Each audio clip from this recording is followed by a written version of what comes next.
Olá, sejam bem-vindos ao Trips Invicto. Meu nome é Davi Jorge, estou lendo o Coração Corintiano de Lourenço de Aféria. Capítulo 31. Desde as primeiras atas, um clube forjado nas lutas. Ainda que pareça inverossímil que, por falta de mesa, a primeira ata do Esporte Clube Corinthians Paulista tenha sido lavrada numa folha de papel ao maço, apoiada numa palheta, sob a luz das velas que João Morino fora comprar no empório da Rua dos Italianos, essa versão romântica combina bem com o chamado espírito corintiano e ajuda a marcar o contraste entre o surgimento do Corinthians e o dos demais clubes de sua época. Um dos fascínios do Corinthians tem sido a vocação para a fantasia e sua notável capacidade de não se atrapalhar e muito menos se abater com a realidade brutal da vida. O Corinthians existe para dar asas às pedras do caminho. Se há um clube que merece ter lendas, é o Corinthians. A primeira sede do Corinthians foi um céu estrelado do Bom Retiro, o céu que havia acolhido com fidalguia o grande cometa Halley. E nos 3 primeiros anos de vida do clube, a sede do Corinthians, quando existiu, mudava de endereço conforme a direção dos ventos. Não adiantava mandar fazer carimbo indicando a rua e o número da sala onde ficavam as mesas de bilhar e ping-pong, o livro de entrada e saída do dinheirinho escasso dos associados e o armário dos uniformes desbotados das equipes que defendiam as cores da agremiação. O Corinthians durante muito tempo foi um clube sem placa na porta. Para descobri-lo corporificado, era fundamental conhecer os caminhos que levavam aos campos da várzea. Dessa primeira época primitiva e nômade não restaram, ao que tudo indica, documentos e registros a não ser a palavra dos fundadores, dos primeiros associados, cuja voz a eternidade silenciou. Eles recordavam-se das primeiras atas, até mesmo alguns faziam questão de rememorar o talhe da letra que as tinha firmado, mas ignoravam seu destino. Tais papéis desapareceram, a maioria diluída pelas sucessivas mudanças de endereço. A face original do Clube dos Operários reaparece nítida a partir do momento em que, deixando a várzea, o Corinthians ingressa na Liga Paulista de Futebol, ajudando a mudar definitivamente a história do futebol brasileiro. A primeira dessas atas vem datada de 11 de abril de 1913 e se refere à Assembleia Geral Extraordinária realizada na sede do clube, então localizada na Rua Guarani, número 18. Às 8 horas, o senhor Alexandre Magnani, presidente escolhido por aclamação dentre os sócios, mandou proceder à chamada e verificou a presença dos seguintes associados: Alexandre Magnani, Salvador Lópomo, César Nunes, Luiz Fabi, Casimiro do Amaral, Jorge Campbell, Anselmo Correia, Pascoal Alcieri, Joaquim Rodrigues, Manuel Nunes, Domingos Império, Américo Fiaschi, João Massário, Atílio Fred, Guido Orlandi, João Murino, Manuel A. Ferreira, Arthur Fabi, Caetano Baroni, Batista de Bono, Antônio Mastre, Américo de Souza, Alfredo I. Pessoni, Salvador Frederico, Luiz Fabi Filho, Benedicto da Cunha, Augusto Correia, Salvador Gaeta. Havendo número suficiente, o senhor presidente declarou aberta a assembleia. Os senhores Jorge Campbell, Joaquim Rodrigues e Salvador Gaeta pediram a palavra, propondo para sócios o primeiro, os senhores Heitor da Roz e Américo Casertani, o segundo, o senhor Jacinto Isbano, e o último, o senhor Vicente Perrone. Os propostos foram aceitos. O senhor Salvador Lópomo propôs a elevação das mensalidades de 3.000 réis e uma joia de 5.000 réis, aplicados a todos os que fossem propostos. Depois dessa assembleia, os jogadores do primeiro e segundo times serem isentos das mensalidades, desde que o clube estivesse em melhores condições. O senhor presidente pôs em aprovação as referidas propostas, que foram aceitas por unanimidade de votos. Procedeu-se à eleição para preenchimento de vagas da diretoria e foram eleitos para primeiro secretário Heitor da Roz, para segundo Antônio Garcia, para tesoureiro Jorge Campbell, para segundo Salvador Frederico, procurador Salvador Gaeta, para revisores de contas Américo Casertani, Luiz Fabi, César Nunes, para diretores esportivos Casemiro do Amaral, Joaquim Rodrigues, Luiz Fábio Filho, Guido Giacominelli. Comissão Fiscal, Casemiro Gonzalez e Francisco Police. Não havendo nada mais a tratar, foi encerrada às 11 horas. Heitor da Roça, primeiro secretário. Por esse antigo documento, verifica-se que a Assembleia se iniciara com 28 associados e terminara com 32, sendo que um dos sócios recém-aceitos, Heitor da Roça, foi eleito primeiro secretário, cargo bastante importante na estrutura da diretoria. Heitor da Roça passaria, a partir de então, a redigir, com sua caligrafia elegante e firme, a maioria das atas da agremiação. A proposta do aumento das mensalidades era oportuna, uma vez que o clube, ao filiar-se à Liga Paulista de Futebol, passava a jogar no Parque Antártica, pagando uma taxa pelo uso, a qual, embora mais em conta do que no velódromo, pesava bastante no orçamento do clube. Acabavam-se as facilidades da várzea. Ao passar a disputar um dos dois campeonatos da cidade, o outro era o da Associação Paulista de Esportes Atléticos, o Corinthians também atraía novos simpatizantes que desejavam filiar-se ao clube para gozar dos privilégios de associado. Os sócios fundadores, que durante 3 anos haviam sustentado o clube na várzea, dando o pouco que tinham de seu bolso, entendiam que nada era mais justo que exigir joia àqueles que estavam chegando quando a situação do clube já estava definida. Dinheiro em caixa, 451 mil réis e alguns trocados. Um balancete aprovado em Assembleia Geral no dia 11 de julho de 1913 mostra que o clube tinha 3 fontes de renda: as bilheterias do Parque Antártica, as mensalidades dos sócios e as listas de rateio, que circulavam entre os simpatizantes da agremiação. O balancete, assinado por George Campbell, primeiro tesoureiro, o qual, segundo consta, era um dos principais encarregados de levantar tais listas de contribuições espontâneas. Não é fora de propósito aceitar a versão de que vários gringos da São Paulo Railway, onde Campbell trabalhava, da São Paulo Gas and the Light and Tramway, uma vez por outra desembolsavam uma nota para ajudar o clube, cujo nome Corinthians lhe inspirava simpatia. Aliás, por causa do nome, muita gente pensava que o Corinthians do Bom Retiro fosse um clube inglês. O balancete referido trazia o de acordo de Luiz Fábio César Nunes, irmão de Neco, e Casemiro Gonzalez, e dizia a respeito do movimento financeiro dos meses de abril, maio e junho de 1915, como se pode ver. Receita, abril de 1913. Entradas vendidas no Parque Antártica, 614 mil réis e 200. Mensalidades de sócios, 116 mil réis.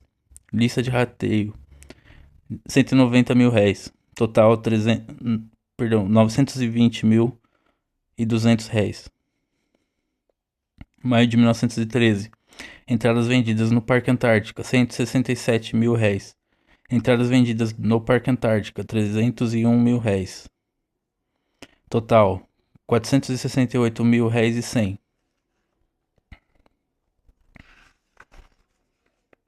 Julho de 1913, mensalidades de sócios, 201 mil réis. Mensalidades de sócios, 15 mil réis. Entradas vendidas no Parque Antártica, 190 mil e 500 réis. Entradas vendidas no Parque Antártica, 75.400 réis. Total, 481.900. Total, 1.870 réis. Não, perdão, 1.870 mil réis.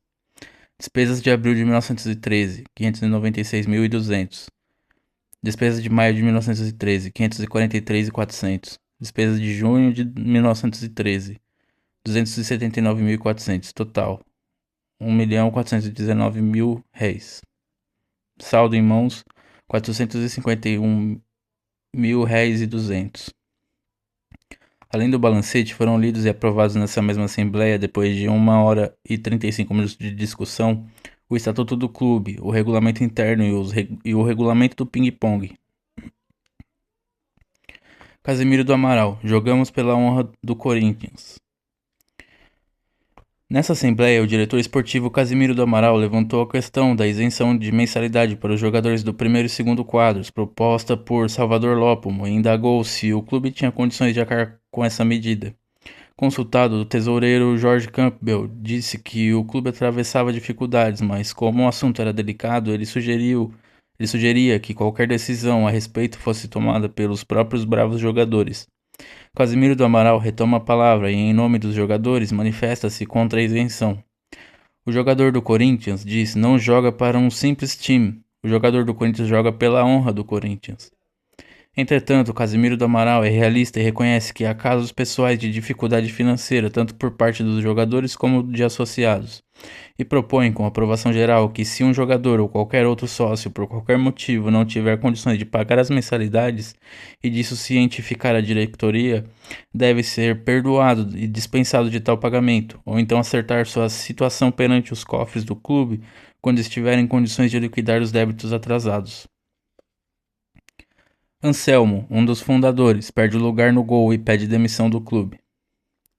Dos 5 jovens operários que tiveram a ideia inicial de fundar o clube do Bom Retiro, nenhum chegou a dirigi-lo como presidente. Em muitas assembleias importantes, eles nem mesmo estiveram presentes. O que se explica, eram trabalhadores, muitas vezes dependiam dos bondes, muitos dos quais continuavam puxados por muares. Havia mil dificuldades. Com o tempo, tanto as reuniões da diretoria do clube como as assembleias gerais passaram a ser marcadas para o horário mais avançado na noite, exatamente para facilitar a presença dos associados. As discussões também se alongavam, entravam pela madrugada. Havia atritos acalorados, o tempo esquentava. Cada um imaginava propor os melhores caminhos para o progresso do clube. Havia choques de mentalidades. Para alguns, o Corinthians já fazia muito em ser o melhor clube da várzea. Não precisava se meter com os grandes, que tinham dinheiro, poder e até força política. Bastava ao Corinthians ser um popular clube modesto, contentar-se em ficar no seu cantinho lá no Bom Retiro.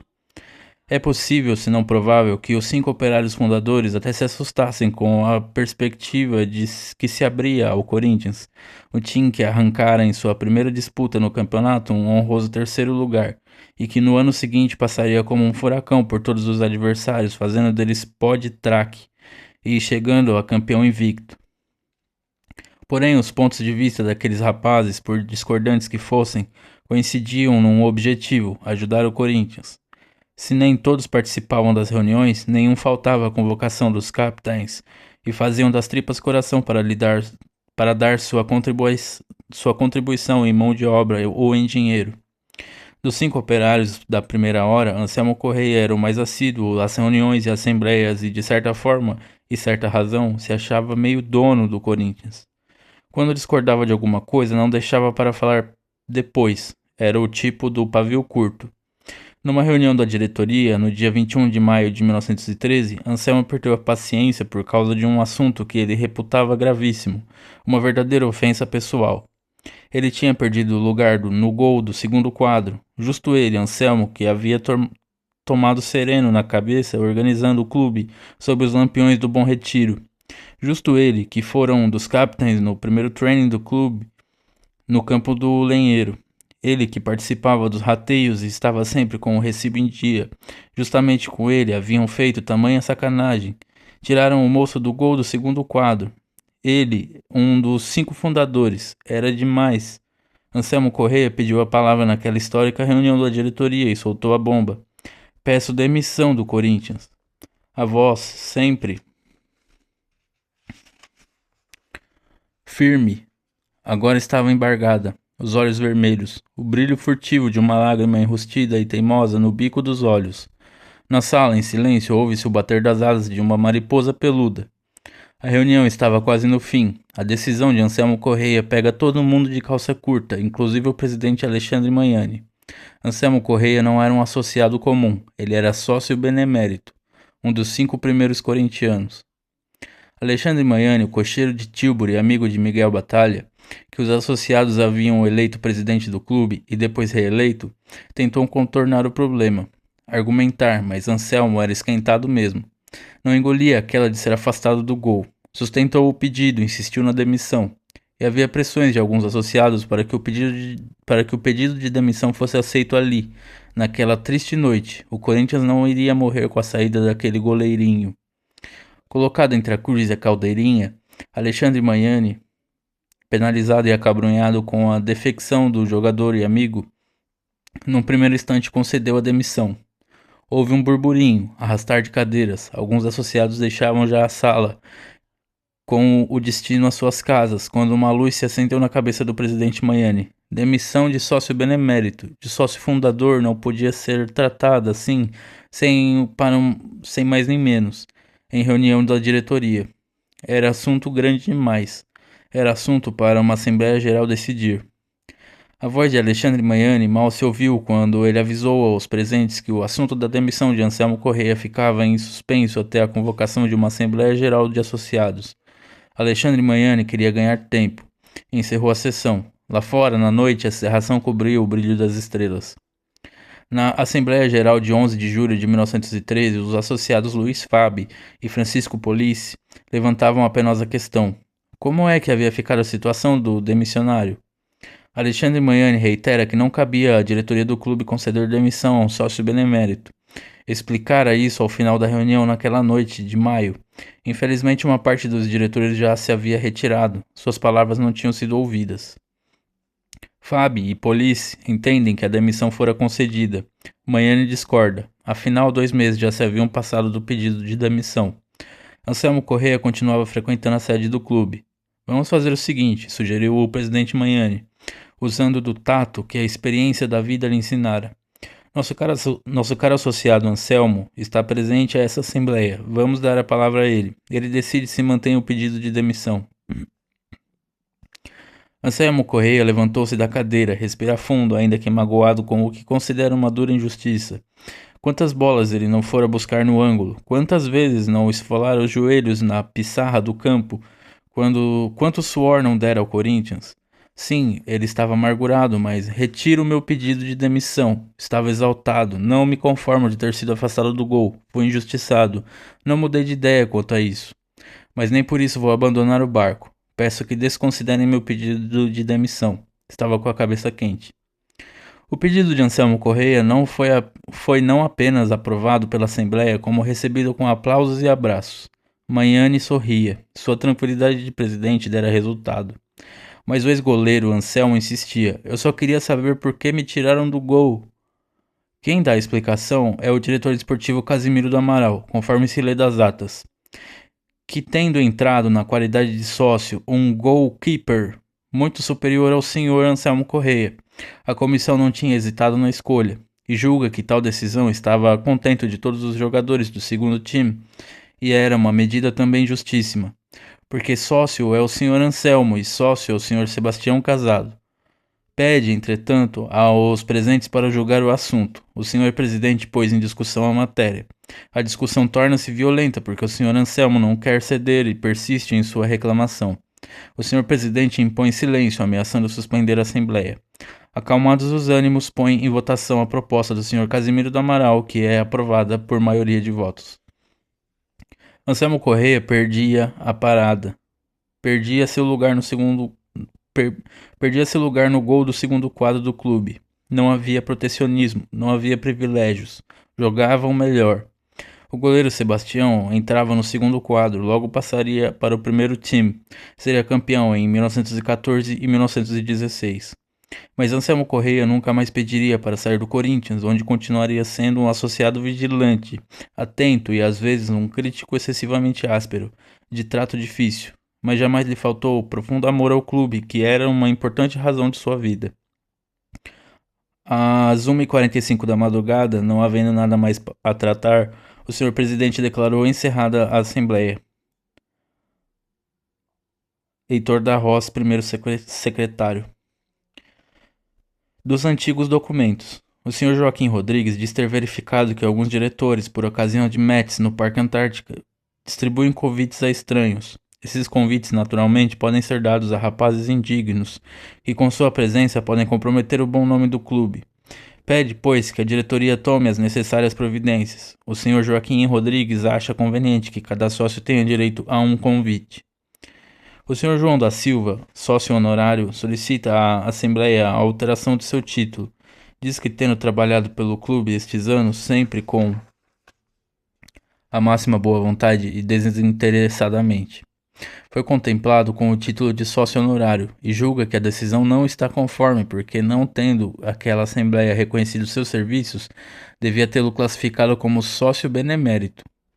Posto o assunto em discussão, o Sr. João da Silva é atendido em seu justo pedido.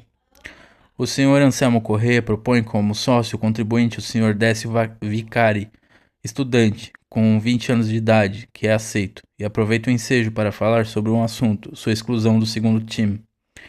Na Assembleia Geral Ordinária de 10 de janeiro de 1914, na Rua dos Imigrantes, número 2, às 21h30, o Sr. Alexandre Magnani, presidente, procedeu à chamada, verificando a presença dos seguintes associados: George Campbell, Heitor da Roça, Salvador Lópomo, João da Silva, Frederico Police, Carmo Campanella, Casemiro Gonzalez, Casimiro do Amaral, Joaquim Ferreira, Bianco Gambini, Américo Concertino, Mário Guilardi, Cândido Marques, Benedito da Cunha, Manuel Nunes, o Neco, Adelino de Castro, Antônio Marques, Manuel Ferreira, Francisco Santana, César Nunes, Domingos Império, Anselmo Correia, Pérez Romeu, Carmo Carnevale, Salvador Frederico, Américo de Souza e Antônio Pereira. Em seguida, o Sr. Jorge Campbell, tesoureiro, apresenta o balancete anual, cuja leitura provoca constantes apartes. Alguns sócios solicitam esclarecimentos sobre o total em caixa, pois acham que é muito pouco. O Sr. Campbell dá as explicações necessárias e lembra, entretanto, que o relatório do Sr. Presidente, que entrará em discussão, esclarece melhor o assunto. Lido o relatório da presidência, também sob constantes apartes, o Sr. Alexandre Magnani diz que economizou o quanto pôde e, se as finanças estão mal, a culpa é de fatores independentes de sua vontade. Prosseguindo a discussão do documento, Antônio Pereira recomenda mais cuidado e que se evitem despesas inúteis. Por fim, o balancete é aprovado por unanimidade. Antônio Marques e outros associados entendem que são demais as benemerências dadas pelo clube.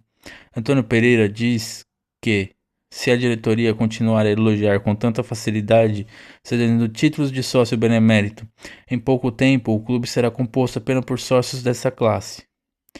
Para o Sr. Carmo Campanella, todos os agraciados com títulos merecem a distinção, mas a maioria não concorda com esse ponto de vista. Fica então decidido o seguinte: por unanimidade de votos, é concedido o título de sócio benemérito ao Sr. Alexandre Magnani. É dado um voto de louvor e agradecimento aos jogadores que disputam o campeonato da Liga Paulista de Futebol pelo Corinthians. O Sr. Campanella não se conforma e diz que, se os jogadores que disputam o campeonato são merecedores de um voto de louvor, é uma ingratidão não reconhecer o extraordinário serviço prestado por aqueles jogadores que souberam brilhantemente, nos 2 matches, fazer com que o Corinthians passasse a fazer parte do concerto da Liga. Campanella pede mais uma reflexão nas discussões e ponderação na votação. Antônio Marques, certo de interpretar os sentimentos de todos os presentes à Assembleia, diz que não desejava nem por sombra fazer pouco caso daqueles campeões, e diz que o Corinthians pode manifestar o seu profundo reconhecimento de outra forma. Propõe que cada jogador que tomou parte naqueles 2 matches seja premiado com uma medalha de prata e uma fotografia do conjunto do time, e que a sede do clube seja ornamentada com uma dessas fotografias em tamanho grande. Procedendo à chamada pelo livro de presença para efeito de votação, o presidente da Assembleia pede que os sócios, um de cada vez, depositem as cédulas numa das gavetas da mesa de ping-pong servindo de urna, o que é feito com a máxima ordem e sob a fiscalização dos senhores Francisco Police e João da Silva. O senhor Antônio Marques recomendou aos diretores do clube calma e muita gentileza quando são obrigados a chamar a atenção de qualquer associado em lugares públicos. Francisco Police deseja saber se a festa em homenagem ao goalkeeper Casimiro do Amaral foi feita à custa dos cofres sociais. Em caso afirmativo, pergunta qual a assembleia que autorizou tal despesa. Alexandre Magnani informou que a medalha de ouro foi oferecida ao homenageado pela diretoria. O champanhe, presente do distinto associado Américo Concertino, o chopp e os salgadinhos foram financiados pelo clube, auxiliado por um rateio organizado entre os associados. O Sr. Police se declarou satisfeito com a explicação. O Sr. Carmo Campanella levantou a questão dos associados com as mensalidades em atraso e lembrou que entre eles existem muitos sócios antigos e alguns fundadores que, independente da vontade deles, permanecem nessa situação. Entende que a aplicação de penalidade previstas nos estatutos na situação de tão grande número de associados é prejudicial ao clube. O Sr. Campanella sugere que os sócios nessa situação poderiam pagar as mensalidades correntes, amortizando os débitos passados em prestações. Casimiro do Amaral aproveita a oportunidade para propor que os jogadores do primeiro e segundo times, isentos do pagamento de mensalidades, passem a pagar uma cota anual de R$ 5.000.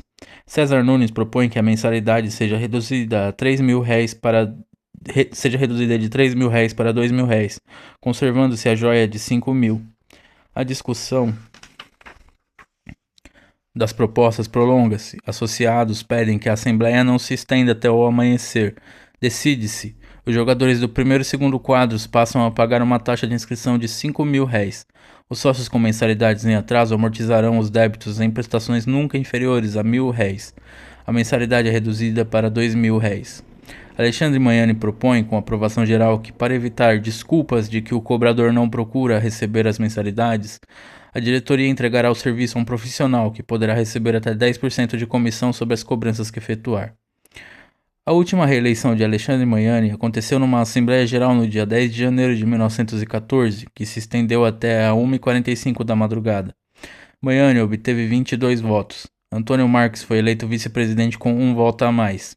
George Campbell, depois de vários anos, perdia o cargo de primeiro tesoureiro. Recebeu apenas 1 voto, mas era eleito para segundo tesoureiro com 22 votos. Talvez sentindo-se diminuído, George Campbell recusou o cargo. Os associados tentaram demovê-lo da decisão, mas inutilmente. João da Silva foi eleito, então, segundo tesoureiro por aclamação. Bianco Gambini, Casimiro Gonzalez e Antônio Pérez Romeu assumiam os cargos de diretor esportivo. Dia 11 de setembro de 1914, a Assembleia Geral Extraordinária do Clube na Rua dos Imigrantes número 2. Alguns associados entendem que as despesas do clube estão exageradas num único mês, junho. Os gastos haviam alcançado a soma de R$ 642.000. Nisso incluídas as despesas com a festa de regozijo pela vitória do Corinthians sobre o Sport Clube Germânia. Casimiro Gonzalez solicita para examinar os recibos que lhes são entregues. A Associação Ricardo de Oliveira propõe, para adiantar o expediente, que seja formada uma comissão para examinar as contas com vagar. São indicados para essa comissão os associados Casimiro Gonzalez, Matheus Constantino, Horácio Coelho e Salvador Gaeta. Heitor da Rosa e Amilcar Barbuí encaminham cartas à mesa da Assembleia solicitando demissão dos cargos que ocupam na diretoria. O presidente Alexandre Magnani diz que o pedido de demissão de Heitor da Rosa somente podia ser examinado em uma reunião da própria diretoria, uma vez que aquele associado ocupava o cargo de representante do Corinthians junto à Liga Paulista de Futebol e era indicação de responsabilidade exclusiva da diretoria. Quanto ao pedido de demissão do Amilcar Barbuí, diretor esportivo e capitão do quadro principal do Corinthians, o presidente Alexandre Magnani opinou que a Assembleia Geral não devia atendê-lo, por se tratar de rapaz sincero, cumpridor severo de seus deveres, o qual não pode absolutamente deixar a chefia do time, tanto mais que for escolhido pelo voto unânime de seus colegas de equipe.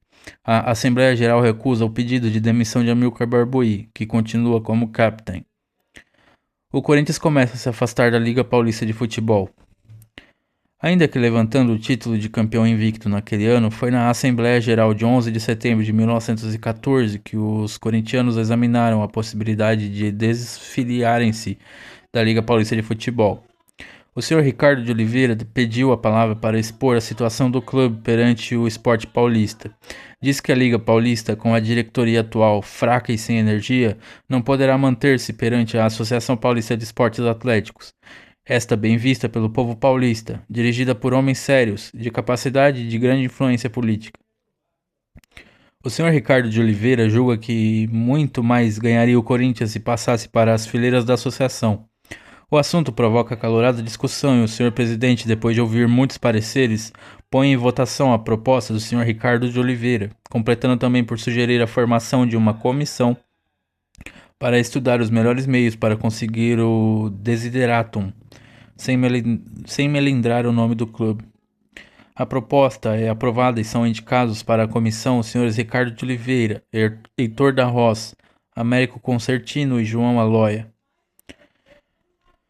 Maiani pede para deixar a presidência. Cumprirá seu dever. Cumprir a seu dever. Maiani pede para deixar a presidência. Cumprir a seu dever.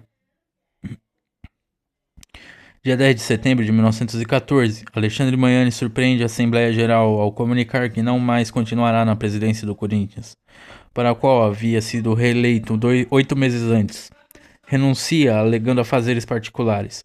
Os associados não se conformam e instam para que reconsidere sua decisão, mas Maiani permanece inabalável. O grande corintiano, que na prática dirigiu o clube desde seus primeiros passos, Batalha permaneceu menos de 3 meses na presidência, dera tudo de si, levara a agremiação da Várzea para a Liga Paulista de Futebol, conseguira o primeiro campeonato, invicto, estava cansado e com razão. Heitor da Roz, o secretário que redigia as atas com sua letra firme e elegante, pareceu compreender mais que todos a retirada do presidente. Ross tomou a palavra na Assembleia, pôs o dedo na ferida. Maiani, em muitos momentos, fora deixado praticamente sozinho, tocando os trabalhos da diretoria eleita em janeiro. Havia diretores omissos, ausentes das reuniões da diretoria. Porém, Maiani não fez nenhuma queixa pessoal, deixava a presidência, mas não se afastaria jamais do clube. Cumprira sua missão árdua, com alegria e entusiasmo, mas agora devia deixar o clube na mão de pessoas talvez mais capacitadas. Os associados não eram mais apenas operários, pequenos e modestos comerciantes, artesãos especializados, estudantes, até mesmo alguns profissionais liberais aderiram ao clube. O Corinthians não mais se satisfazia em enfrentar os times da liga. Seus olhos se voltavam para os clubes da Associação Paulista de Esportes Atléticos, depois do Parque Antártica, o Velódromo. Naquela mesma noite de setembro, os 36 associados que tinham assinado o livro de presença resolvem fazer outra eleição para escolher o substituto de Maiani. É eleito Ricardo de Oliveira, com 33 votos. Alexandre Maiani é eleito vice-presidente, com 20 votos, mas até esse cargo ele recusa assumir, apesar da insistência dos associados. O próprio Maiani indica para a vice-presidência João Aloia, que é então eleito por aclamação. Maiani reitera mais uma vez que não tem mais tempo para desempenhar com amor as tarefas de qualquer cargo na diretoria.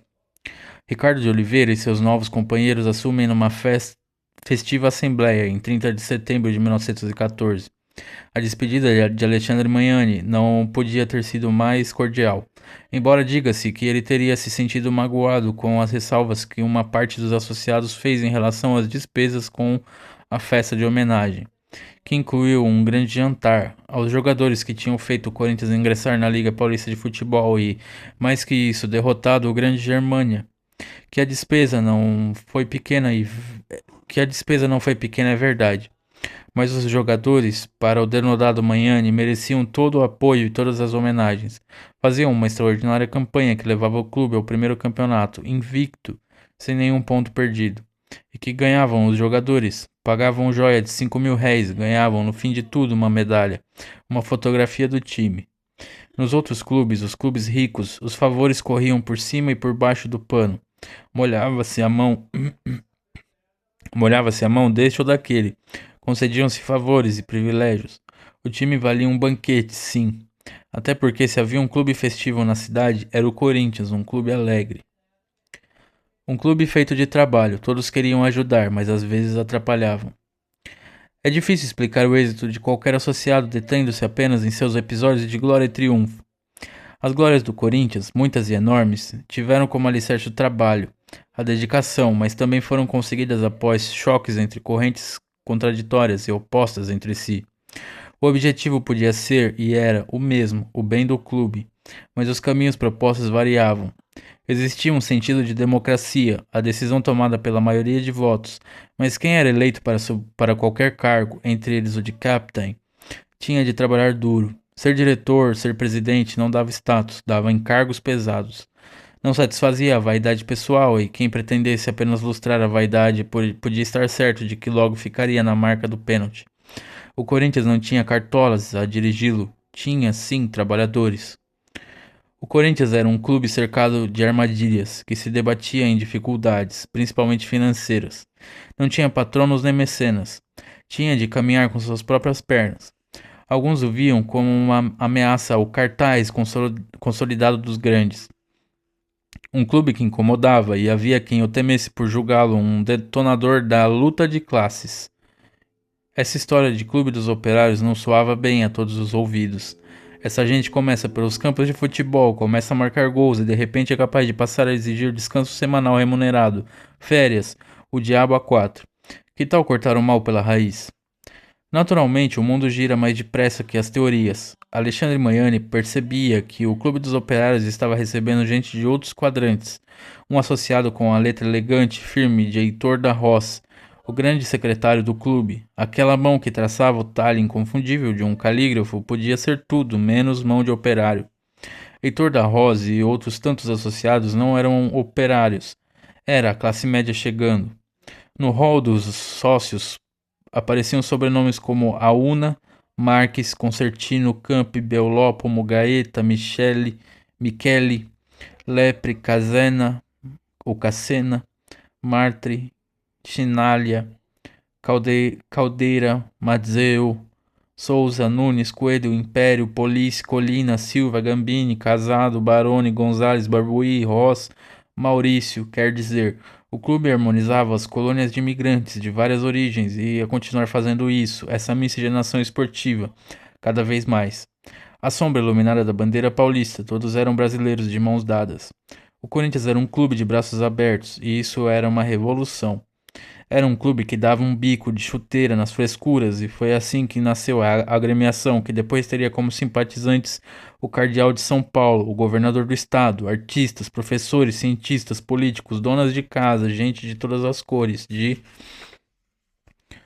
macacão e de gravata, crianças com sapato e sem sapato, criaturas com teto de concreto ou apenas a lona das estrelas. Tinham aderido ao Corinthians um clube bem brasileiro, italianos, espanhóis, portugueses. Um clube brasileiríssimo, com o estapafúrdio nome inglês, que conseguira captar inclusive as simpatias dos gringos das companhias inglesas que operavam em São Paulo. E também a afeição da espanholada que vendia alho e remendava sacos para os cerealistas do mercado velho.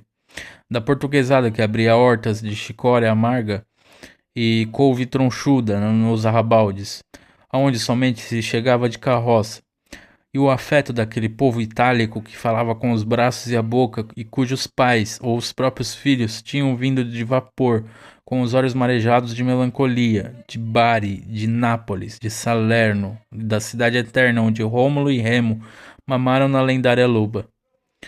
O Corinthians conseguiu juntar tudo isso num único cadinho onde fervia a emoção.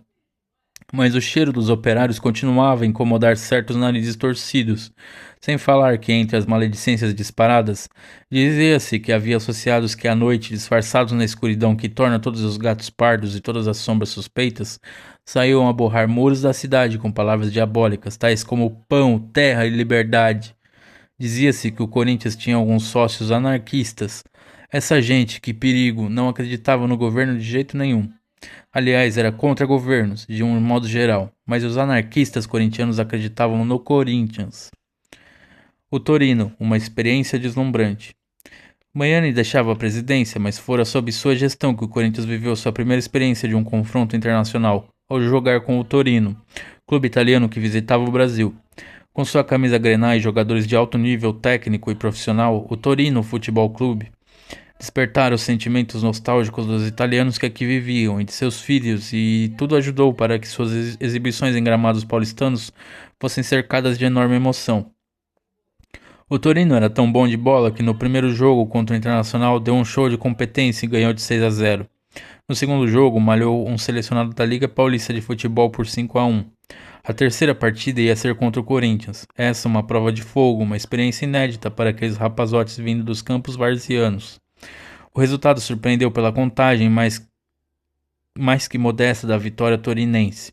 Os italianos fizeram 3-0 e olhe lá. Não foi moleza não. Quem imaginava que o Corinthians fosse sair do campo arrasado, viu o contrário. O time alvinegro deu o maior suadouro nos torinenses. Mas perdeu e pronto, porém com dignidade e raça. Para desforrar-se do 5-1, avexada pelo resultado mais honroso obtido pelo Corinthians, a Liga Paulista de Futebol desafia o Torino para uma nova partida contra seu selecionado. Mamma mia! O resultado da emenda foi bem pior que o primeiro soneto. A tunda do Torino foi de 7-1 contra o selecionado. Não havia o que discutir, o Torino era arrasador.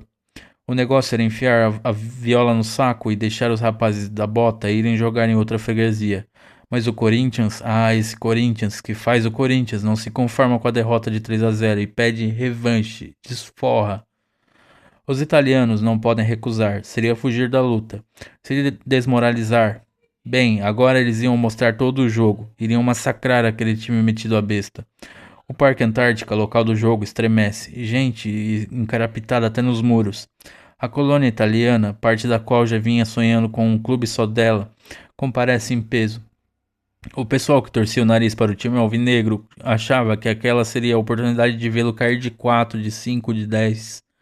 Os próprios simpatizantes corintianos estavam com a pulga atrás da orelha, desconfiados de que não iria dar boa coisa no gramado. Começa o jogo, os minutos escorrem, fluem, rolam como a bola no campo. O Corinthians era uma fúria, começa a dar uma exibição de raça e de categoria. Joga como se fosse de ouvido. Impressionante harmonia em todas as suas linhas. O Torino tenta ir, mas não vai. Mas o placar se movimenta para os dois times, 1-1. O Torino se esfalfara e o mais que conseguiram nos primeiros 45 minutos foram um penoso 1-1. Os times saem de campo sob aplausos. Moço marcara para o Torino. Américo Fiaschi fizeram o gol do Corinthians. O segundo tempo é tudo ou nada, luta renhida, partida disputada em alta tensão, alta temperatura emocional, mas disciplina perfeita. É o jogo de bola, não de canelada. Atenção, torcida brasileira, o jogo vai empatar. Faltam 13 minutos para o torinense de Bernardi. Controla a redonda, avança impetuoso, pimba. Desfere um tiro de bico de chuteira. A bola é um bólido. O arqueiro corintiano Sebastião, aquele que tiraram o lugar de Anselmo Correia, lembram? Voa, arroja-se, faz defesa parcial. A bola sobe, bate numa das 4 faces do travessão. As traves redondas viriam muito, muito depois. Bate então numa das 4 faces do travessão, volta. Sebastião agarra, chuta para frente. O povo urra de alegria. Mas Charles Miller, o árbitro, trila o apito. Charles tinha visto o que ninguém vira. Charles entende que a bola entrara no arco. Eita, juiz de uma figa, filho da mãe. Tomara que morra atropelado por uma carroça cheia de repolho. Os jogadores do Torino, cobertos de suor, exultam. Os corintianos se olham, mas estão felizes. Os jogadores não reclamam. Charles Miller era o pai da bola. O homem que havia começado um mundo de emoções chamado futebol. Os craques corintianos saem de campo como se suas cabeças estivessem cobertas de pétalas de carinho da torcida. Grande time, Sebastião, Casemiro e Fúvio, Pulice, Bianco e César, Américo, Pérez, Amilcar, Aparício e Neco. A estreia do Sport Clube Corinthians Paulista em jogo contra a equipe estrangeira aconteceu no dia 15 de agosto de 1914.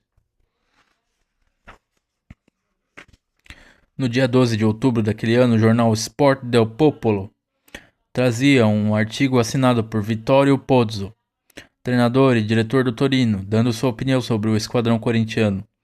O Corinthians é uma esquadra formidável em todas as suas linhas. O campeão paulista joga com uma garra tremenda. O Corinthians tem em suas fileiras italianos ou filhos de italianos e todos eles são, individualmente, da categoria superior à média dos jogadores que atuam na Itália. Os backs são fortes e seguros. Os halves são trabalhadores incansáveis. Os atacantes são velozes e apresentam ótimo entendimento. Nos 2 jogos que fizemos contra o Corinthians, somente conseguimos sair vencedores depois de uma luta extenuante. O defeito grave do Corinthians é a insegurança e a falta de precisão nas finalizações dos chutes diante do gol. Fora isso, o Corinthians é um time de classe que poderia enfrentar qualquer esquadra da Europa. Esse era o clube que Alexandre Magnani estava entregando naquela noite de 30 de setembro, em sessão festiva, a seu sucessor, Ricardo de Oliveira. Discursos comovidos, abraços, novos associados, Constantino, Rigobelo, Buono, Cunha, Finato, Novak, Mastre, Vanzo. Longe estava o time de apenas meia dúzia de simpatizantes. Magnani estava de pé, um pouco melancólico, mas com os olhos brilhantes de entusiasmo. Sente deixar a presidência de um clube que viu nascer, que viu galgar os degraus da glória e que hoje representa uma das mais poderosas agremiações esportivas paulistas. A diretoria que deixa seus cargos, caros consórcios, Faz os mais ardentes votos de que reine sempre entre vós a mais pura cordialidade e coleguismo. Que os novos e nobres diretores, cheios de entusiasmo pelas lutas esportivas, nunca venham a desanimar. Que a disciplina social, a obediência aos estatutos e aos regulamentos, a deferência para com aqueles que vós mesmos escolhestes para dirigir a sorte do nosso clube sejam sempre escrupulosamente observadas, em prol do prestígio do nosso clube. O segredo da força de uma coletividade é constituído pelo respeito às leis que a governam. A diretoria que deixa seus cargos tem absoluta certeza de que seus sucessores, por longa série de anos, acompanharão e guiarão o Corinthians num caminho cada vez mais glorioso. Ricardo de Oliveira, em seu discurso de posse, define o presidente que saía com palavras também emocionadas. Alexandre Magnani, verdadeiro apóstolo corintiano, a quem o clube deve a sua organização, a sua força e a sua glória. Rua dos Protestantes, número 28, o Corinthians fica por um fio. O presidente Ricardo de Oliveira mal tomou posse, sentiu na própria pele que dirigir o Corinthians era o mesmo que comandar um barco de emoções no oceano de paixão. O problema que teve de enfrentar de cara na famosa Assembleia Extraordinária de 20 de outubro de 1914 relaciona-se com a mudança de sede para a Rua dos Protestantes, número 28. A mudança efetuara-se sem consulta prévia aos associados, de forma repentina, porque o estimado ex-presidente Alexandre Magnani, proprietário da confeitaria da Rua dos Imigrantes, onde o clube ocupava uma sala, a tinha vendido e o novo proprietário desejava o prédio todo desocupado no mais breve tempo possível. O aluguel da nova sede seria coberto por um grupo de associados que se prontificaram a desembolsar de 10 a 15 mil réis, mas a chuva de ataques que Ricardo de Oliveira teve de enfrentar não foi brincadeira. Para muitos associados, a mudança fora um absurdo. O próprio Anselmo Correia não vira com bons olhos a decisão da diretoria e fez coro com aqueles que defendiam a ideia de que o clube devia permanecer no bairro onde nasceu, no Bom Retiro. Entretanto, Anselmo, que costumava ser extremamente crítico, reconhecia que a mudança fora motivada por motivos imperiosos e assim pedia que todos a aprovassem. O que acabou sendo feito por unanimidade, até porque um reduzido grupo de associados é que iria, teoricamente, suportar os gastos do aluguel. Na realidade, formavam-se duas correntes no clube, uma que se atemorizava com a perspectiva de o Corinthians dar um passo maior que suas forças. Era uma corrente tolhida pela timidez. A outra corrente viu o Corinthians grande e poderoso, com horizontes mais largos que um time de bairro. Ricardo de Oliveira, acuado por críticas severas dessa primeira corrente, dizia que eram obra de caluniadores. E se aqueles que o atacavam estavam de fato dispostos a trabalhar pelo clube, ele, Oliveira e seus companheiros da diretoria de bom grado abriram mão de seus cargos. O Corinthians tinha a temperatura de um vulcão em plena atividade. As lavas escorriam pelas bordas. Para agravar a situação, o dinheiro ficava cada vez mais curto. Ricardo de Oliveira recebera o clube com a maioria dos associados atrasada com o pagamento das mensalidades e consultava a Assembleia para que decidisse que atitude tomar. Expulsar os associados inadimplentes ou fazer o quê? Alexandre Magnani, com sua experiência, sabia que boa parte dos associados em atraso estava desempregada. Propõe então para que se oficie a cada um deles dando-lhe prazo de 30 dias para porem-se em dia com os cofres do clube, ou então darem explicações pelo atraso. Os desempregados seriam desculpados, os demais seriam eliminados do quadro social. A Assembleia aprovou essa decisão. Mas outro problema mais espinhoso era levantado pelo associado João Colina. Como é que ficara a aprovação das contas apresentadas pela diretoria? O aluguel do campo do lenheiro fazia alguns meses que não era pago, estava havendo dificuldades para se ter em mãos todos os documentos comprobatórios de despesas solicitados a George Campbell, o que levou à formação de uma comissão para examinar a contabilidade, e da qual passavam a fazer parte Casemiro Gonzalez, Antônio Marques, Francisco Álvares e João da Silva. Ricardo de Oliveira pegara nas mãos o clube com enormes problemas de organização administrativa e vivia sob o crivo de alguns associados que se esmeravam no rigor, para não dizer intolerância, com que acompanhavam sua gestão.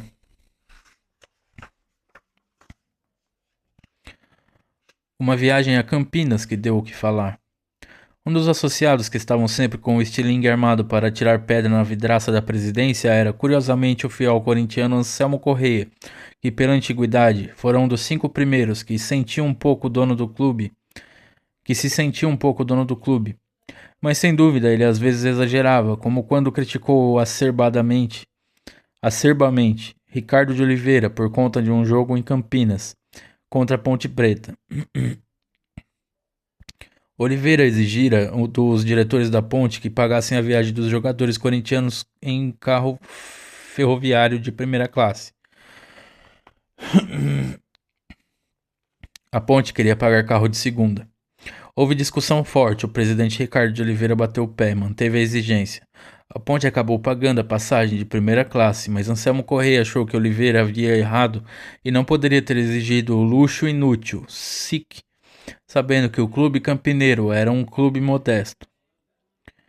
Quem se levanta em defesa do presidente Ricardo de Oliveira é Alexandre Magnani, que informou ter acompanhado pessoalmente a discussão em Campinas e, portanto, estava em condições de elogiar a admirável calma, correção e até sangue frio do presidente Ricardo, o qual, ao defender seus pontos de vista naquele jogo em Campinas, soube lutar pelo conforto dos times corintianos, embora tendo de ouvir verdadeiros insultos de alguns cafajestes. Alexandre Magnani era justo. Em vez de ser censurado, ele falou: um presidente que assim age deve, isso sim, merecer elogios. Magnani foi mais fundo.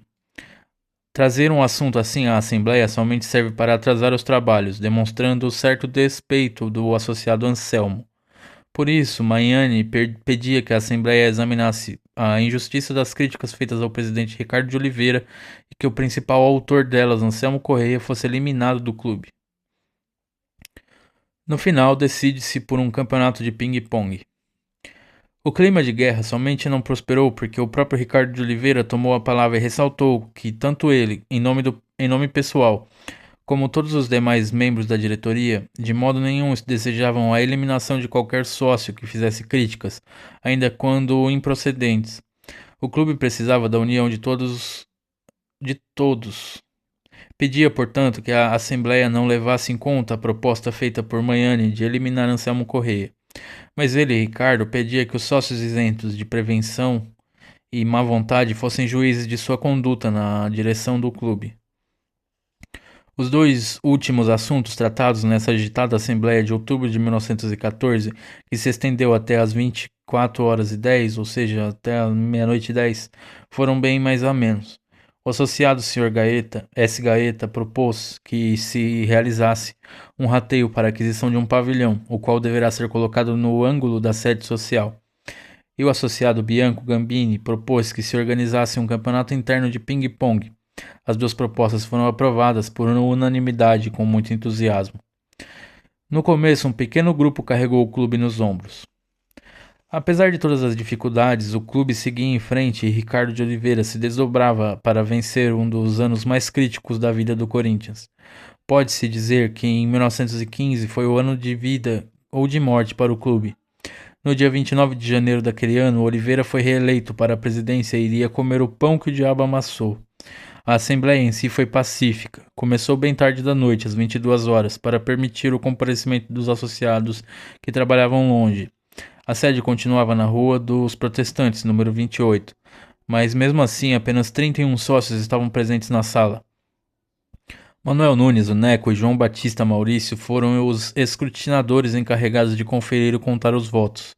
Ricardo de Oliveira se reelegeu com 28 votos. 2 foram para Matheus Constantino e 1 para F. Santana. Para vice-presidente foi eleito João Batista Maurício. Nessa noite foi votado e aprovado um voto de louvor exatamente para Matheus Constantino, que na gestão da direção anterior havia substituído o tesoureiro titular, com o máximo desvelo e competência, muito tendo ajudado o clube, motivo porque era lavrado em ata o elogio por seus bons serviços. Os associados eram poucos, mas havia entre eles alguns dedicados de corpo e alma ao clube. Matheus Constantino acabou sendo eleito primeiro tesoureiro e nesse cargo continuou sendo de extrema valia. Anfilóquio de Oliveira, o Filó, obtivera na eleição 21 votos para capitão do time, mas abriu mão do cargo, dando justificativas particulares. Mesmo assim, fez questão de tecer palavras de elogio a Ricardo de Oliveira, pela sua competência, esforço e modéstia na direção do Corinthians, e pediu também que se lavrasse em ata Um voto de louvor e gratidão ao presidente que se reelegia. Amargo aniversário. Dia 1º de setembro de 1915, o clube completava 5 anos. Devia ser uma assembleia festiva, talvez uma reunião solene para grandes comemorações, mas em vez disso o clube debatia-se num mar de problemas. Estava fora do campeonato, saíra da Liga Paulista de Futebol, com promessas e acenos de acolhimento por parte da Associação Paulista de Esportes Atléticos, cujo campeonato pretendia disputar, e sofrera uma verdadeira traição, um passa-moleque dos dirigentes do futebol paulista. Para sobreviver a duras penas, o Corinthians realizava verdadeiras vias-sacas pelo interior do estado de São Paulo, enfrentando clubes aqui e ali.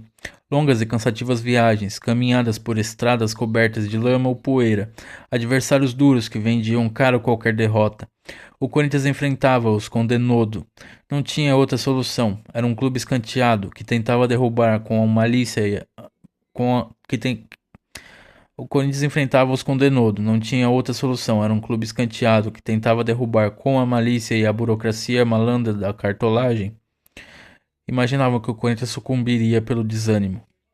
Naquela noite de aniversário não houve festa. A Assembleia dos Associados discutia as contas do clube, os cofres praticamente vazios, as dívidas crescendo monstruosamente, e até a melancólica briga entre o associado Francisco Alves e o diretor de ping-pong Guido Orlandi. Por causa da briga, Francisco Alves fora eliminado do clube, mas pedia readmissão. E a Assembleia estava reunida nessa noite do 5º aniversário do clube para examinar um assunto desses. Francisco Alves alegava que fora eliminado injustamente, pois, de outra forma, também Orlandi deveria ter tido idêntica punição. Antônio Marques toma posição a favor de Francisco Alves. O presidente Ricardo de Oliveira contesta-o. Diz que Orlandi era diretor de ping-pong, não era, portanto, associado comum, tinha autoridade. Devia ter sido respeitado. O sócio Antônio Marques retruca que Orlandi devia ter comunicado o incidente imediatamente à diretoria. Ele também era culpado. O clube não podia admitir arbitrariedades e solicitou que fosse ouvido naquela noite o associado Horácio Coelho, que presenciara os incidentes e poderia dar sua opinião. Horácio Coelho, que também era jogador de futebol do Corinthians, realmente havia presenciado a briga e dá seu depoimento. Sim, o associado Francisco Alves ofendera moralmente o Sr. Guido Orlandi, diretor de ping-pong. Merecera a eliminação do quadro social, mas tendo em vista o adiantado da hora, e como o assunto desse desentendimento já tinha tomado muito tempo da Assembleia, propunha-se que desse a discussão por encerrada e prosseguisse nos trabalhos. Afinal, o clube estava numa dificuldade dos diabos. E se Francisco Alves insistia em voltar ao quadro social, era porque, no fundo do seu coração, era mais um corintiano que queria ajudar. A briga, ora, coisas da mocidade de cabeça esquentada. Um dia, no futuro, ninguém mais falaria nisso. Heitor da Roz, com sua experiência em conduzir debates, bateu o martelo, propôs que a Assembleia votasse a readmissão de Francisco Alves. A Assembleia aprovou-a por unanimidade. Mas agora é o associado, Galiano, quem tem algo a dizer. Põe-se de pé, emocionado, e recorda que naquela noite, 5 anos antes, um grupo de pessoas, menor que aquele ali reunido na Rua dos Protestantes, havia fundado o Esporte Clube Corinthians Paulista. Uma grande data, 5 anos de vida. No entanto, os associados estavam ali reunidos circunstancialmente. Nenhum festejo, nenhuma comemoração. Sim, o clube atravessava dificuldades, ele sabia, todos sabiam. Não havia dinheiro para comemorações. Mas ele, Galiano, propunha o seguinte: que todos os associados presentes dessem um voto de louvor a todos os associados, inclusive os ausentes, os que não tinham podido comparecer à Assembleia, todos os jogadores e fundadores, e que esse voto de louvor ficasse registrado no livro de atas, para que um dia, se alguém se lembrasse de ler esse livro, ficasse sabendo o que tinha acontecido naquela noite de setembro, no 5º aniversário do Esporte Clube Corinthians Paulista. Há um arrastar de cadeiras, todos os associados levantam e aplaudem, aprovam a proposta de Galiano por unanimidade. Por longos momentos, na sala iluminada da Rua dos Protestantes, número 28, o Corinthians parece um clube em festa, quase no olho da rua. Mas a situação não estava nem um pouco para festividades. O pouco que o Corinthians havia conseguido juntar das rendas do campeonato do ano anterior havia se transformado em fumaça. Em casa que falta o pão, todos gritam e ninguém tem razão. Era um ditado que os portugueses costumavam citar. Alguns associados faziam oposição à diretoria e se apegavam ao problema das finanças. O presidente Ricardo de Oliveira propõe que a Assembleia, naquela noite de 1º de setembro de 1915, nomeie uma comissão de associados para examinar as contas do clube, que tirassem todas as dívidas e suspeitas ouvindo o tesoureiro. Casemiro Gonzalez, com total isenção de ânimo, perguntou quanto havia de saldo nos cofres do clube. Ricardo de Oliveira faz uma dramática explanação. Como o clube não disputara campeonato naquele ano, não havia fundo em caixa. A renda mensal diminuía mês a mês. O déficit do clube já chegava a R$ 552.800. R$ 552.800. Para manter aquela sede adequada ao nome glorioso do Corinthians, um grupo de sócios se comprometera a pagar 10 ou 15 mil réis mensalmente, mas diversos sócios estavam atrasados com o pagamento dessa contribuição. A situação era dramática. A diretoria do Corinthians, encabeçada por Ricardo de Oliveira, se vira obrigada a fazer um empréstimo de 400 mil réis junto ao senhor João Batista Maurício, dando como garantia de pagamento os móveis do clube. Por que é que o presidente Oliveira foi falar uma coisa dessas? Foi a mesma coisa que jogar uma bomba no recinto. Os que lhe faziam oposição subiram pelas paredes. O associado Manuel Ferreira berrou. Com que direito os diretores haviam oferecido os móveis em penhor? Ferreira partiu para a acusação direta. Ricardo de Oliveira, Heitor da Rosa e Matheus Constantino eram responsáveis por aquela irregularidade. Ricardo de Oliveira retruca que o penhor não foi feito. Ricardo de Oliveira retruca que o penhor foi feito em benefício do clube, para salvá-lo, mesmo porque o empréstimo havia sido feito por João Batista Maurício, que era o vice-presidente da agremiação e ninguém iria se apoderar dos bens do clube. Em vão, Heitor da Roça tentava explicar que os diretores se responsabilizavam pelo empréstimo, que ninguém ia levar os bens do clube, e até pediu que se lesse na Assembleia a escritura de empréstimo hipotecário. O clima desandou. Manuel Ferreira, que não se convencia de jeito nenhum, passou a acusar os diretores de também eles haverem falhado com o compromisso de dar uma contribuição de 10 ou 15 mil réis para pagar o aluguel da sede, e citou o próprio presidente Oliveira como sendo um dos faltosos. Parecia que o Corinthians ia desmoronar de vez naquela noite sinistra e negra. O chumbo era de grosso calibre. Ricardo de Oliveira engole a afronta, mas dá o troco. Com as mãos trêmulas, retira do bolso um punhado de recibos e prova com documentos que sempre pagara as mensalidades em valor superior a 2 mil réis e de livre e espontânea vontade. Dera também sua contribuição de 10 ou 15 mil réis para saldar o aluguel da sede. Não estava de modo nenhum em atraso com os cofres do clube. Manuel Ferreira não se deu por achado. Continuou a imprecar contra o empréstimo de 400 mil réis feito pela diretoria, e que comprometia, segundo ele, os móveis e as taças do clube. E acusava a diretoria de, ao alugar a casa número 28 da Rua dos Protestantes, estar indiretamente jogando a responsabilidade do aluguel nas costas dos futuros associados, que nada tinham a ver com tal compromisso. Nessa época, um associado explorava o bar do clube na Rua dos Protestantes. Era Antônio Marques, pois o próprio Marques estava em dívida com o aluguel. Heitor da Rosa pede uma parte e pergunta por que o contrato não estava sendo cumprido pelo associado. Antônio Marques responde que sua dívida se restringia a um mês de consumo de gás e não pagara porque ele haviam fechado o registro de gás. Antônio Marques aproveita o embalo e também ele desfere críticas ao empréstimo de 400 mil réis e insiste em obter explicações sobre a penhora dos móveis da sede. Parecia que nada dava certo. Tudo se complicava. Ricardo de Oliveira está acabrunhado, mas altivamente responde que todas as explicações já haviam sido dadas à Assembleia. O empréstimo e a penhora dos móveis eram uma saída para salvar o clube daquele período difícil. Se Marques insistia nas críticas, era porque estava ligado a um grupo de associados que alimentavam má vontade contra o presidente, mas ele, Ricardo de Oliveira, disse não baixava a cabeça nem fugia às justas responsabilidades de seu cargo. Assumia a decisão, apesar das críticas e da oposição de alguns. Antônio Marques Aparteia disse que os jogadores não devem trabalhar para cobrir o penhor dos móveis e das taças, as quais foram conquistadas gloriosamente no campo de luta pelo esporte. A penhora, frisou, recaía nas costas dos diretores. Saudades do Bom Retiro. Quando as coisas não vão bem, tudo pode servir de pretexto para críticas. Aconteceu naquela assembleia terrível, no 5º aniversário do clube. O associado Antônio Marques investe contra a mudança da sede para a Rua dos Protestantes. Quando o clube tinha sua sede no Bom Retiro, ocupava uma sala modesta e não tinha precisão de fazer gastos inúteis. Por isso, Marx reprovava a decisão da diretoria de mudar a sede daquele bairro, daquele modesto lugar, transferindo-o para o ponto mais aristocrático, mais luxuoso, só para encrencar o clube com dívidas. Que paciência devia ter o presidente Ricardo de Oliveira.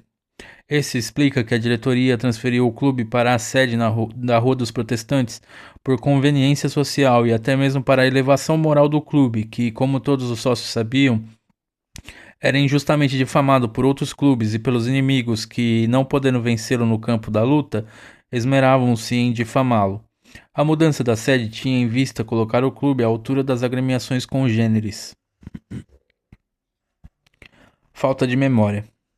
O clube não tinha dinheiro em caixa porque, num golpe safado dos adversários, havia sido posto à margem do campeonato, tanto da liga quanto da associação atlética. O dinheiro que entrava no cofre era escasso. Havia dívidas, entre elas a do pagamento do aluguel da sede da Rua dos Protestantes. A diretoria, num gesto extremo, havia feito um empréstimo de 400 mil réis, dando como garantia hipotecária os móveis e, dizia-se, as taças do clube, entre eles a Unione Viaggiatori Italiani, e isso acirrara a oposição. Havia maledicências por parte de alguns associados que punham em dúvida a lisura das contas da diretoria do clube.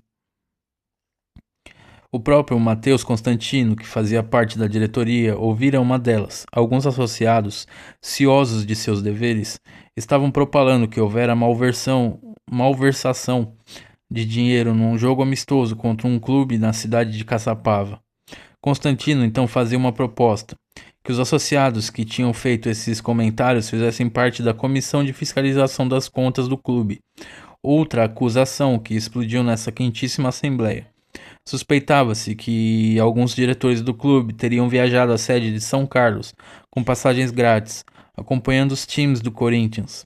O presidente Ricardo de Oliveira decidiu então submeter à Assembleia Geral a seguinte questão: os diretores deviam ou não pagar passagem quando acompanhavam as equipes que iam jogar no interior? Resultado: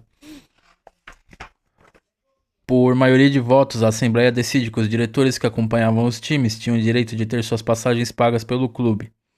A diretoria, comandada por Ricardo de Oliveira, lutava com todas as suas forças para manter o clube à tona naquele terrível ano. A mudança da sede para a Rua dos Protestantes não podia ser apontada como a causa principal da falta de dinheiro no cofre do clube.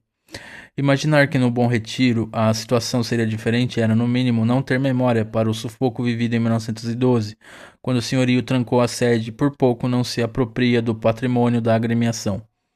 Ricardo de Oliveira estava bem ciente de que a mudança da sede era apenas um gancho para as críticas encarniçadas de alguns sócios que não se afinavam com ele, e no íntimo estava profundamente ferido e magoado com as ressalvas feitas à sua administração, especialmente quanto às dívidas no trato com as finanças do clube. Não podia admitir tal tipo de suspeita à sua honra pessoal e dignidade. Sugerira a criação de uma comissão especial para devassar a contabilidade minuciosamente, dando a seguir um parecer, mas agora, naquela dura assembleia, Ricardo de Oliveira ia tomar drástica decisão. Pediu demissão da presidência, e nisso foi acompanhado por todos os demais membros da diretoria. Consta da ata. A Assembleia entende os motivos do Sr. Ricardo de Oliveira e aceita seu pedido de demissão, mas rejeita o dos demais diretores, insistindo para que permaneçam nos cargos. Eles concordam em ficar exercendo suas funções no máximo até a realização de nova Assembleia Geral. Na noite de 1º de setembro de 1915, 5º aniversário do clube, o vice-presidente João Batista Maurício, um dentista do Bom Retiro, assumia a presidência do Corinthians, conforme determinavam os estatutos. Manuel Fonseca assumia a vice-presidência. A primeira medida de João Batista Maurício foi propor que, nas futuras viagens que o clube fizer, os associados não jogadores gozarão de abatimento de 50% no preço da passagem. A proposta foi aprovada por unanimidade. A reunião se encerrou às 24h40 ou meia-noite e 40. Notas: 1. Trata-se do estatuto focalizado no capítulo A Data da Fundação. 2. Normalmente os jogadores pagavam mensalidade, costume que vinha da várzea. Tinham de ser bons de bola e estar com recibo em dia para serem escalados. Contudo, os clubes ofereciam favores a seus craques e o Corinthians, ao entrar na liga, ainda mantinha o antigo espírito rigorosamente amador. A manifestação de Casimiro do Amaral, que falou em nome dos jogadores corintianos e abria mão da isenção, é uma prova bastante clara de que o amor à camisa existia, ao menos no Corinthians. 3. Os jogos foram aqueles contra o Minas Gerais e o São Paulo, no caso, os jogos que renderam medalhas de prata para os jogadores. 4. Quando Alexandre Magnani recebeu o título de sócio benemérito, ele já exercia a presidência fazia 4 anos, uma vez que Miguel Batalha teve rápida passagem na direção do clube. O título a Magnani reconhecia seus grandes e ininterruptos serviços prestados com amor e zelo excepcional ao Corinthians. 5. Aloia passaria a figurar como half direito titular no time principal do Corinthians em 1917. 6. Um mês e meio depois da assembleia em que Alexandre Magnani passou a presidência a Ricardo de Oliveira, uma carta aberta assinada por Vicente Ragonhetti, publicada no jornal Fanfula, propunha a fundação de um clube da colônia italiana, por sinal, na época, a maior de São Paulo. A defecção de um grupo de oriundi afiliados ao Corinthians para a nova agremiação denominada Palestra Itália, fundada no Salão Alhambra, e que, conforme seus estatutos também de futebolística, além de futebolística, pretendia ser também filodramática e dançante, privou sem dúvida ao alvinegro de alguns elementos de valor, entre eles o grande jogador Bianco, que do Corinthians se transferiu para o Palestra, onde, durante todos os anos em que atuou pelo time, seu capitão e líder. Todavia, outros oriundi ilustres, os Magnani e os Giacominelli de todos os tempos, continuaram fiéis ao Corinthians. 7. Depoimentos insuspeitos revelam que o árbitro dessa primeira partida contra o Torino, o italiano Minoli, não foi dos mais competentes. O primeiro gol do Torino foi de pênalti, o segundo foi uma infelicidade do arqueiro Sebastião, que havia substituído Casemiro no arco. E o terceiro foi marcado em flagrante impedimento, que Minoli ignorou. Na primeira partida contra o Torino, o Corinthians jogou com Casemiro, Sebastião, Fulvio e Casemiro. Que aqui tá assim, o goleiro é Casimiro e o de linha é Casemiro. Então o Corinthians jogou com Casimiro, Sebastião, Fulvio e Casemiro. Police, Bianco e César, Américo Pérez, Amilcar, Aparício e Neco. No segundo jogo, o time foi o mesmo, com Sebastião jogando os 90 minutos da partida. 8. De como o patrimônio do clube foi salvo de madrugada pelos próprios associados está no capítulo Per Aspera ad Astra.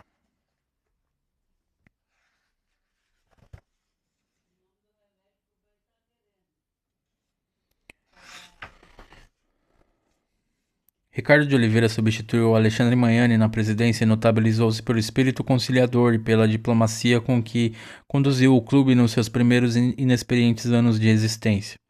Deu respaldo moral e exigiu sempre total respeito à agremiação por parte dos adversários.